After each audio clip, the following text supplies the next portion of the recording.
Hello my YouTube family, કેમ છો મિત્રો? બધા મજામાં દેજો. સ્વાગત છે તમારું અમારું દેશી વ્લોગમાં. અમારા વિડીયોમાં જો નવા હોય તો લાઈક છે અને સબસ્ક્રાઈબ કરી દેજો.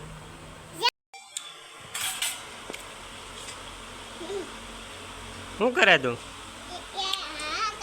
એ કાઢવાનું ન હોય હો બેટા. જય માતાજી કહી દે બધાને. સબસ્ક્રાઈબ કરી દેજો. અમારા વિડીયોને સબસ્ક્રાઈબ કરી દેજો કે મિત્રો. જ્યારે હાચો કરે છે, હાચો કરવાનું કારણ તમને ખબર નહીં હોય, કારણ કહી દેવી કે અમારા ઘરેથી મારા મમ્મી છે યાત્રા કરવા ગયા છે દ્વારકા, સોમનાથ અને ઘણી બધી જગ્યાએ યાત્રાએ ગયા છે. તો અત્યારે હાચો કરે છે અમારે સવારમાં. હા બેટા, અમારે ગુજરાતીને એવું હોય કે આપણે કોઈ યાત્રા કરવા જાય એટલે હાચો કરે ઘરે. તો અત્યારે વરસાદ ચાલુ થઈ ગયો છે. ઘણા સમયથી આજ વરસાદ આવ્યો છે. જુઓ તમે મિત્રો, આજે વિરાજભાઈના મમ્મી ગયા છે બહાર ગામ અને જમવાનું કાંઈ બનાવ્યું નહોતું. અમને એમ હતું કે વહેલા આવી જાય છે, પણ હજી ઉઠી કાંઈ આવ્યા નથી. અને હું અને વિરાજ હવે બે ક્યાં છે ભૂખ્યા. ભૂખ લાગી બેટા? બહુ ભૂખ લાગી કા?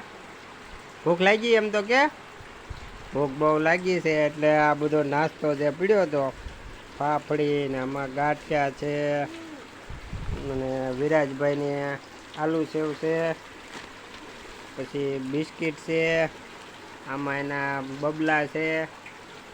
તો ભૂખ અત્યારે બહુ લાગી છે એટલે હવે બબલા અને નાસ્તો પીડ્યો હતો એની ઉપર હવે ઉતરી જાય.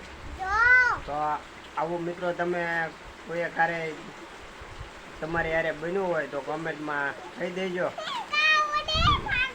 અમારા વિરાજભાઈ અત્યારે રમે છે, ભૂખ્યા થયા છે એ તોય. મિત્રો હવે વિરાજના મમ્મી આવી ગયા છે અને આવતા હવે આપણે એને હવે ચા પાણીનો ઓર્ડર આપી દીધો છે. ચા પાણી બનાવે છે. ચા મેકાઈ ગઈ છે. દૂધ ફ્રીજમાં મૂક્યું છે. હવે ચા પાણી બનાવી નાખ્યો. ભૂખ્યા અમે શેકાઈ ગયા. તમે ભૂખ્યા છો, અમે ભૂખ્યા છે. કંઈક ચા પાણી બનાવો, નાસ્તો કરવો જોઈશે. તો ફાઇનલી મિત્રો ચા પાણી બની જાય એટલે હવે નાસ્તો કરી લેવી.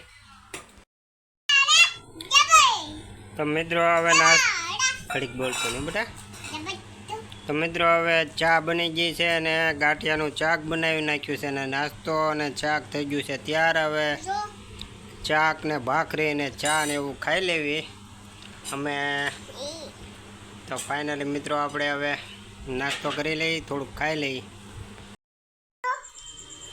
ત્યારે દાળ ભાત બનાવ્યા છે તો ચાલો મિત્રો દાળ ભાત ખાઈ લઈએ. દાળ ભાત ખાવા બેસી ગયા છે. દાંત કાઢે બોલો. વિરાજભાઈ શું ખાવ છો?